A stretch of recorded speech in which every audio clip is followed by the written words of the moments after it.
வணக்கம் நண்பர்களே, நான் தான் உங்கள் செல்லத்தங்கையாக பேசுகிறேன். தினம் ஒரு குட்டி கதைகளோடு உங்களை சந்திக்கிறதுல ரொம்ப சந்தோஷமாக இருக்குது. இன்றைக்கி என்ன குட்டி கதைன்னு பார்த்தீங்கன்னா, ஒரு வீட்டில் எலி தொல்லை தாங்க முடியாமல் அந்த வீட்டுக்காரரு எலிப்பொறி வாங்கிட்டு வந்தார். இதை பார்த்த எலிக்கு ரொம்ப வருத்தமாக போச்சு. உடனே கோழிக்கிட்ட போய் அதை ஐடியா கேட்டுச்சு. இந்த வீட்டுக்காரரு ஏதோ என்னை கொல்றதுக்காக பிளான் பண்ணுறாரு, அதுலேருந்து நான் தப்பிக்கிறதுக்கு ஏதாச்சும் ஒரு ஐடியா சொல்லேன் அப்படின்னு கோழிக்கிட்ட எலி கேட்டுச்சு. அதுக்கு கோழி சொன்னிச்சு, இதுக்கு நான் என்ன பண்ண முடியும், அது உன்னோட விதி. நீ ஒழுங்காக இருந்திருந்தால் உன்னை ஏன் அவர் கொல்ல போகிறாரு. இப்போ பாரு, நான் கரெக்டாக இருக்கேன், அதனால எனக்கு ஒரு குட்டி வீடு கட்டி கொடுத்துருக்காரு அப்படின்னு சொல்லி பெருமைப்பட்டுச்சு.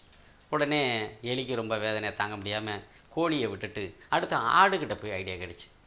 ஆடு என்ன பண்ணுச்சு, நான் என்ன செய்கிறது, இப்போ என்னை அந்த வீட்டுக்காரருக்கு ரொம்ப பிடிச்சி போச்சு, அதனால தான் எனக்கு டெய்லி இலை உடைச்சாந்து போடுறாரு, எனக்கு டெய்லி தண்ணி வைக்கிறாரு, ரொம்ப பாசமாக என் மேலே ரொம்ப பாசமாக இருக்கார், உன்னை பிடிக்கலை போல், அதனால தான் அவர் கொல்ல போகிறாரு, இதுக்கு நான் என்ன பண்ண முடியும் அப்படின்னு ஆடு மறுத்துருச்சு.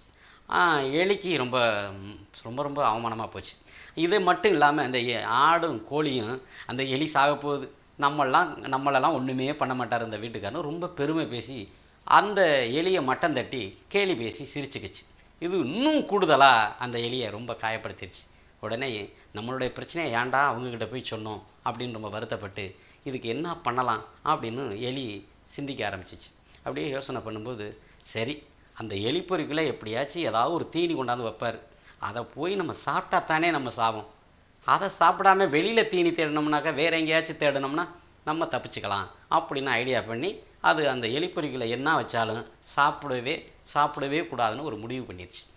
அடுத்த நாள் பார்த்திங்கன்னா அந்த வீட்டுக்காரரு உடம்புக்கு சரியில்லைன்ட்டு அங்கேருந்து ஒய்ஃபுக்கிட்ட சொன்னார், என்னடி உடம்பெல்லாம் ஒரே அழுக்கையாக இருக்குது, நாளைக்கு வேறு பிள்ளைக்கு காது குத்து வச்சுருக்கோம், சொந்தக்காரங்களாம் வரப்போகிறாங்க, இந்த நேரத்தில் எனக்கு ஜுரம் வந்துருமோன்னு பயமாக இருக்குது அப்படின்னு பொண்டாட்டிகிட்ட சொன்னார். உடனே அதுக்கு இது ஒன்றும் பிரச்சனை இல்லைங்க, உங்களுக்கு உடம்பை தொட்டு பார்த்துட்டு ஜுரம்லாம் ஒன்றும் இல்லை, நீங்கள் அப்படியெல்லாம் நினச்சிக்காதீங்க, உடம்பு ஒரே அழுக்கையாக இருக்குன்னா இதனால் என்ன, இந்த கோழி அடித்து ரசம் வச்சு கொடுத்துட்டேன்னா அந்த ரசத்தை சாப்பிடுங்க சரியாயிடும் அப்படின்னு கோழியை அடித்தா ரசம் வச்சு வீட்டுக்காரர் கொடுத்தா கோழி காலி. அடுத்த நாள் காது குத்துக்கு எல்லோரும் வந்திருந்தாங்க, சொந்தக்காரங்களுக்காக ஆடை வெட்டினாங்க, எல்லாருக்கும் விருந்தாக்கி போட்டாங்க, ஆடும் காலி. இப்போ எலி தப்பிச்சிச்சு. இப்போது இந்த கதையிலேருந்து நம்ம சொல்ல வர்றது என்னென்னு பார்த்தீங்கன்னா, இப்படி தாங்க நம்மளுடைய பிரச்சனைக்கு வேறு எங்கேயாச்சும் தீர்வு கிடைக்கும் அப்படின்னு நினச்சி ஒவ்வொருத்தட்டையாக போய் நம்ம கஷ்டத்தை சொல்கிறோம். அவங்களும் அந்த கஷ்டத்துக்கு தீர்வு சொல்ல முடியாமல் நம்மளை உதாசீனப்படுத்திடுறாங்க, கேலி பேசி சிரிக்கிறாங்க. இதனால் அடுத்தவங்கக்கிட்ட போய் நம்மளுடைய பிரச்சனைக்கு அடுத்தவங்கக்கிட்ட தீர்வு கிடைக்கும்னு நம்ம ஐடியா கேட்குறத விட்டுட்டு நமக்குள்ளே அதுக்கான தீர்வு இருக்குங்கிறத கொஞ்சம் யோசித்து ஆய்வு செஞ்சு கண்டுபிடிச்சிட்டோம்னா அந்த வாழ்க்கையிலேருந்து அந்த பிரச்சனைகள்லேருந்து நம்ம தப்பிச்சுக்கலாங்க. இதாங்க அந்த கதையோட தீர்வு. நன்றி. என்னங்க, நம்ம திரைப்பட இயக்குனர் செல்லத்தங்கையா சாரோட குட்டி கதைகள் பிடிச்சிருந்தனா லைக் பண்ணுங்க, ரொம்ப பிடிச்சிருக்கா ஷேர் பண்ணுங்க.